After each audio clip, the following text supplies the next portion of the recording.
My guest today on the podcast is Anita Brickle. Anita is the director of Major Movement. She has been a health specialist for over 10 years, doing remedial massage and then getting into Pilates instructing. Their whole clinic, their whole service is all about helping their clients to be able to advance their health excellence. Anita is an absolute legend. I have known her for the last 4 or 5 years and just see her business go from strength to strength.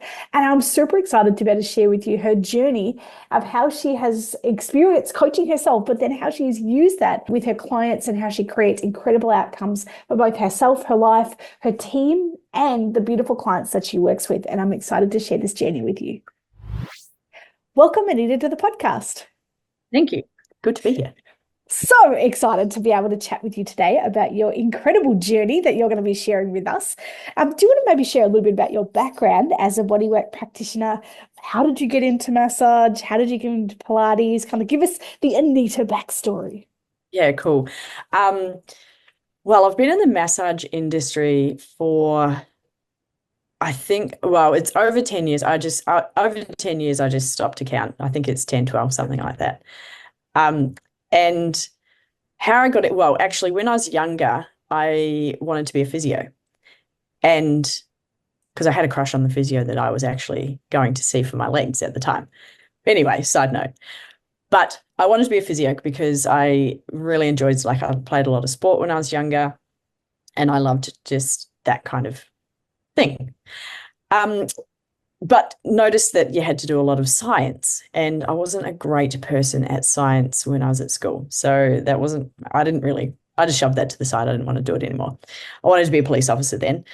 Anyway, so I did a lot of travel and then came back to Australia in Melbourne and came across remedial massage. I had actually never heard of it because that is actually not really something that's super available in New Zealand, or it wasn't at the time.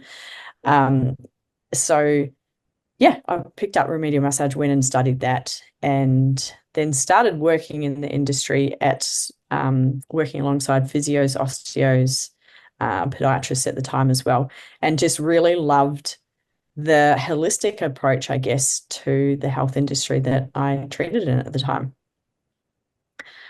Pilates also came into it probably a couple of years after I'd started remedial massage.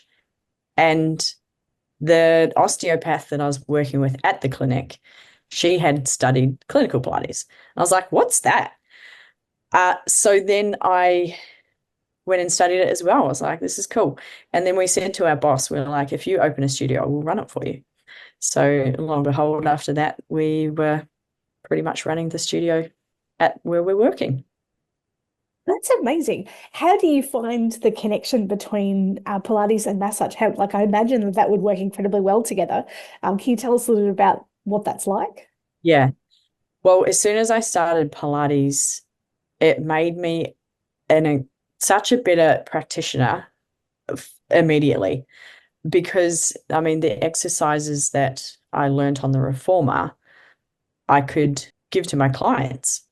Not necessarily on the reformer, but I could give them floor activities that was basically from a reformer perspective for their at-home rehab. So a lot of people were like, are you a physio? And I was like, no, I'm not. But, I'm able to give you some sort of fundamental exercises to do to help promote your health and well-being. So I was really grateful for that, actually, in terms of just being a Pilates instructor gave me so much more credibility and knowledge of the body, of not only a treatment, but also at-home exercises that people could benefit from. Yeah, amazing, amazing stuff. And what about your business journey? When did you step out onto your own and decide, right, that's it, I'm running this myself?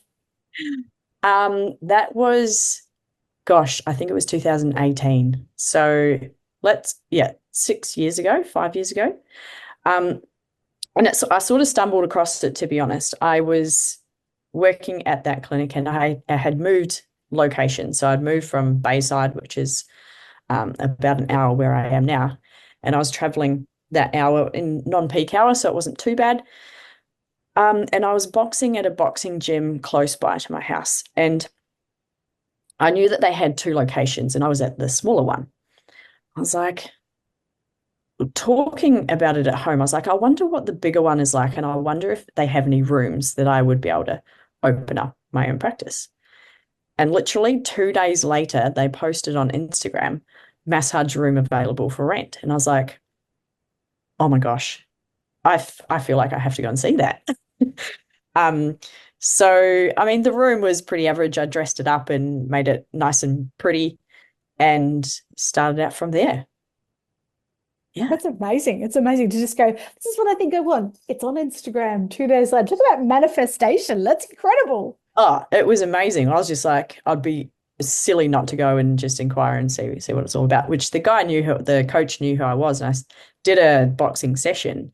And I said, right, talk to me about this massage room. And he said, is that what you do? And I said, yes, it is. It's like, all right, let's go. Yeah.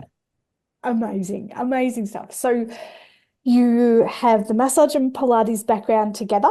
You were Yeah. working for yourself, and we first met in, was it 2019, 2020, 2020, yes. when we first met? Do you Yeah. want to share a bit about what your experience like? Why did you step into coaching, and what was that like, particularly in your business at the time?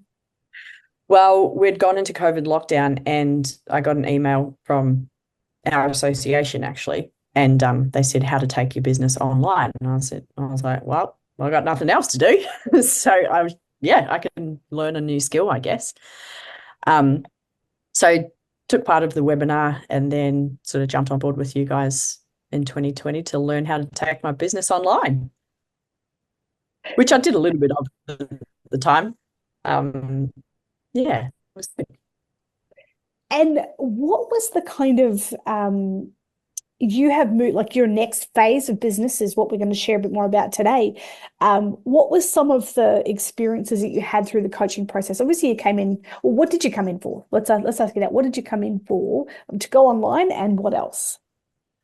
Yeah, I think because I was reasonably new at starting business, I knew I was good at massage and I knew I was good at Pilates.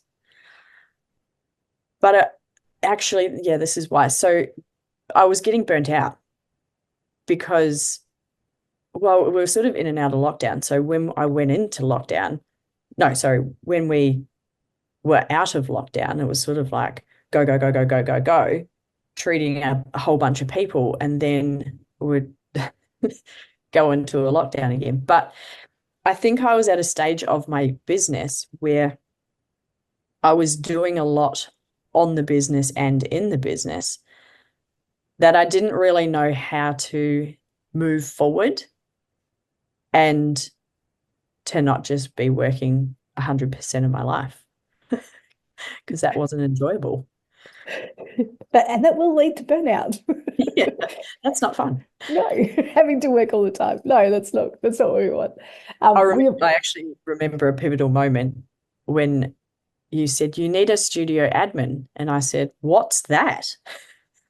And you specifically said it's the stuff that you can get someone else to do the stuff that you don't want to do, which made me think for quite a long time. I was like, what don't I want to do? But then there was a whole bunch of stuff when I actually sat down and worked it out. That's so cool. So cool. So we obviously talk a lot about mindset. People hear that on the podcast. If you listen to the case studies that we talk about, our mindset's a really big part of the coaching that we do. And specifically around NLP, do you want to share a bit about, for you, what is NLP meant for you? What is it for those that are like maybe new to it, go, what is this acronym? And how maybe it has changed and affected your life? Yeah. This has been a really big one for me, actually, in terms of, I think personal growth and feeling somewhat certain in my own skin. For starters, NLP stands for Neurolinguistic Programming, which, means brain language and how to program that in possibly a different way to suit your own needs. I think the structure and the environment of what that actually means to me has been quite pivotal. Yeah, I think that, well, I guess with the journey. So from doing coaching with you guys for about 4 years. As I was in the learning phase, I was going through the motions of doing the work and just navigating my own way around what the course was that you guys provide. But the turning point was, I think, once I'd gotten used to it, like I was getting a bit more certain, I was happy with the variety that my life was at that point in time. And it was a retreat where I'd started just listening to what you guys were saying and just to other people and picking up the lingo. I was like, I can't believe that you can take someone from a space and move them into a different space in the moment of 1 minute, and to just think differently about what is happening in your life at the time. And another moment that I saw at one of the retreats was when one of your clients, Alicia, she came in just a completely different person, and she had done the NLP training, and I was like, I need that in my life. I want that breakthrough, and I want to be able to coach people the way that you guys coach people, because I think it's just bloody amazing. Thank you.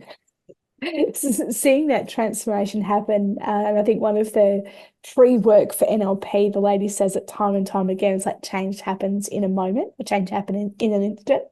Yeah. And it's true that sometimes you can just say one phrase and someone goes, whoa, their face kind of goes a bit funny. And it's like you could literally see a new neural pathway grow literally in front of your eyes. Not all change happens like that, but it can. Yeah. And I agree, that was for me a big part of wanting to do coaching. I wanted to, as I stepped into the coaching space, I wanted to have a qualification. At the time, there wasn't necessarily this is how you be a coach, but it was like NLP will give me something. I can be insured for that. I can learn that. I can help people. This is good. These are ticking some boxes. It just happened that it also completely transformed my life. And being able to see that same thing where you can really change the meaning of something, like somebody has given a meaning to a situation or a circumstance, and you can reframe that meaning to change it, and then you see someone go from a really stuck place to a not stuck place, a place where they have possibility and they have more choice, which are the principles of NLP, is that we open up choice and we create possibility so that people can then choose where they want to go and have that freedom to be able to choose. And it sounds like that's really impacted your life beautifully. How have you applied that in your business life as well, with your team and with your clients? Well, I first started really using it on my clients, probably more so in the treatment space, just in reframing the questions and how I asked the questions in terms of how they were feeling pain or how they perceived their life, and how the pain or restriction in their body was affecting them as a person. Do you have an example of that specifically for those listening? So a situation came up the other day where someone said to me, they said, how do you know when you've mastered Pilates? And I said, well, it depends how you want to interpret mastering Pilates. And they kind of laughed at me at the time. And I said, no, really, like I might be able to do something with my knee up one day, and then the next day it will be 2 knees up. So that means, have I mastered Pilates? Well, yes, you have. So I reframed it for them. I actually used the Joseph Pilates principle. And I said, then there was a couple of people that had been to, let's say, 10 classes, 30 classes, and 100 classes. And they were all in that class together. And to master Pilates, I asked them, okay, well, let's go to the Joseph Pilates principle of, in 10 sessions, you will feel better. So I said to the person that had been to almost 10 classes, do you feel better? And they said, yeah, I do. I said, great. Well, that may mean that you're mastering Pilates. I then said to the person that had been to 20 or 30 classes, I said, as the Joseph Pilates principle, once you've been to 20 classes, you will see the difference. And I said, do you see the difference? And they said, yeah, I actually do. I said, oh, well, there you go. And then I said to the person that had been coming to 100 classes, which the principle was in 30 classes, you will have a whole new body. And this particular person that has been coming for 100 classes is 75 years old. And honestly, she has got a whole new body. I said, Margaret, do you have a whole new body? And she said, oh, 100% I do.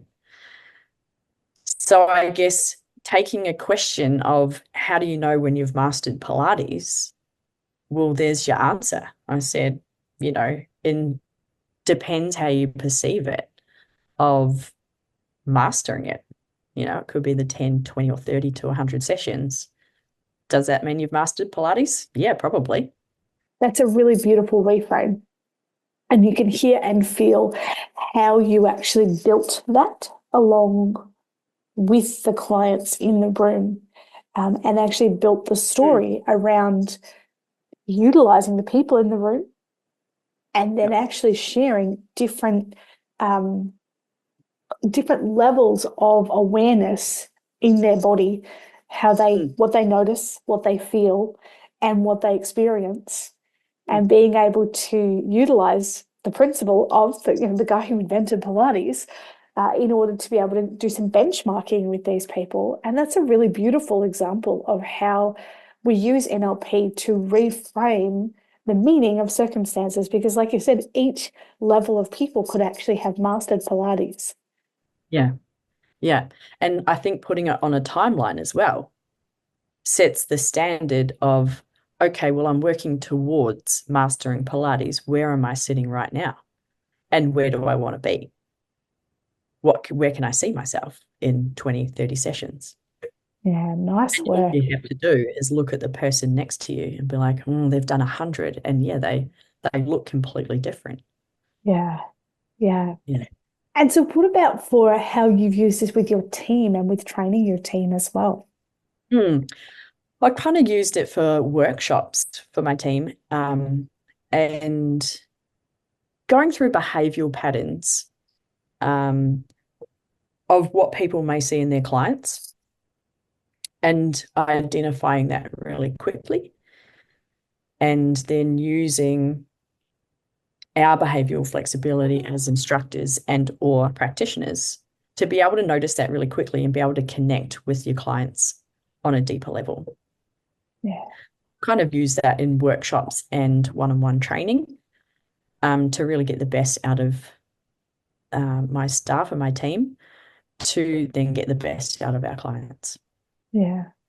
So what about with your team? Are there specific examples you can remember of working with your team of how you've used language to create more possibilities and more opportunities?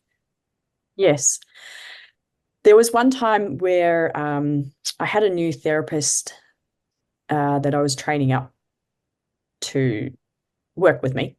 And I had her in the room with me when I was doing a consult, just so we could, go through sequences and systems and things like that. And I came out of the treatment room and I said to her, what did you think of that? And she said, yeah, it was good. And I was like, what? I just taught you a whole bunch of things and it was good. And I was like, what the heck just happened? Like, so much stuff just happened in that treatment room. And then all I got was, yeah, that was good. Which then I came to you and I was like, that just really annoyed me because that's not the answer that I wanted. So, we went through the reframing process of, okay, what's two things that you learnt in that hour that we just spent together? So it was specifically like, what specific things did you learn? So then I got a better quality answer, which then I could take into, I might have another client that she came in, and then after that client, then I might say, what two things would you use in the treatment space that you just saw then? So then again, it's a better quality answer that I got from that. Yeah.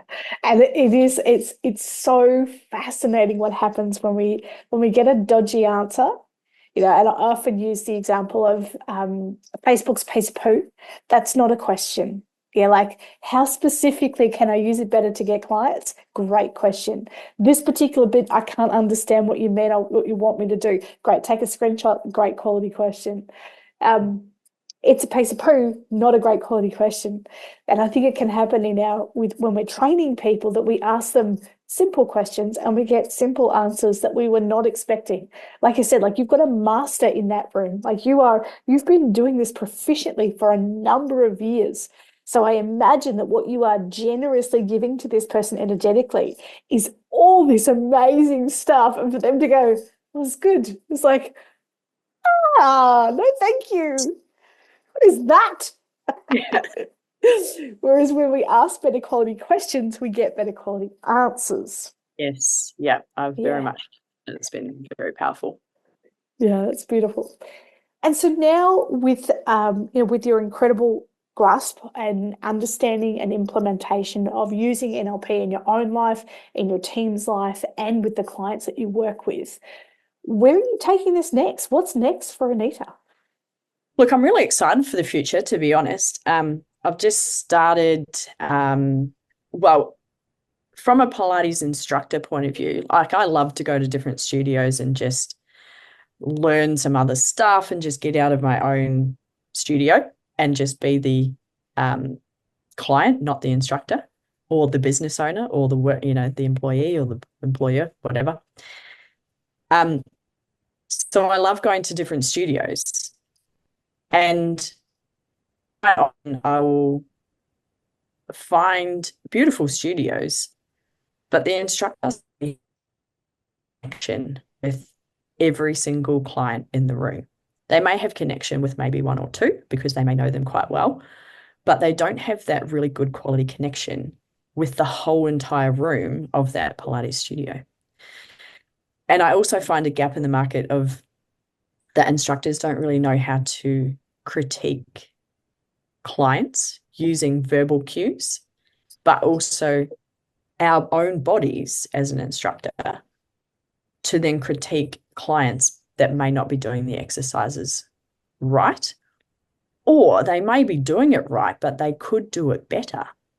My dream and what I'm working towards right now is to do workshops for Pilates studios to coach instructors through, people management, behavioral patterns that they will find in their clients, using different strategies to instruct the instructors to get the best out of every single client in the room on every different level. That is so exciting.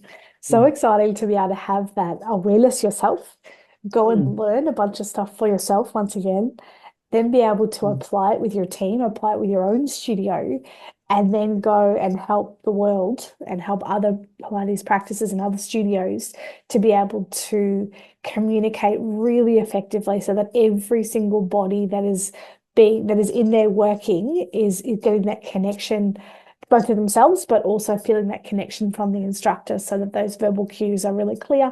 And people are more likely when they feel comfortable, when they feel safe, when they feel got, they're much more likely to continue the practice and get to that 30, 40, 50, 100 sessions, as opposed to dropping off before 10 and not really seeing much of a difference. Yeah, absolutely. Yeah. I'm really excited to step into that space because Pilates is such a growing industry. When we as instructors go and learn how to be an instructor, we learn the skills to, take people through exercise movement really safely. But we don't learn the communication. We don't learn about people management of being a teacher to teach people how to move their body. So I think the industry is just lacking in that right now. And I'm really excited to get out there and teach instructors. So exciting. Anita, you run your own podcast as well. If people would like to listen to your awesome podcast, where can they find it? I've got that on Spotify, and the link is, or the title of it is Major Movement Health Plus Pilates. Amazing. We will put the link in the show notes for this as well. And is there any other ways that people can find you if they want to reach out? Um, via our website. I'm just updating that actually with all of the Pilates stuff on there and all the NLP business coaching that I'm about to jump into. Majormovement.com.au. Amazing. We'll put those in the show notes too. Thank you so much for sharing your incredible wisdom and experience with us today. And I trust that those are listening. This has been really helpful for as well, and maybe giving them some insights on how our communication can really actually affect and change the game for our clients when we're working with them. Cool. Thank you for having me.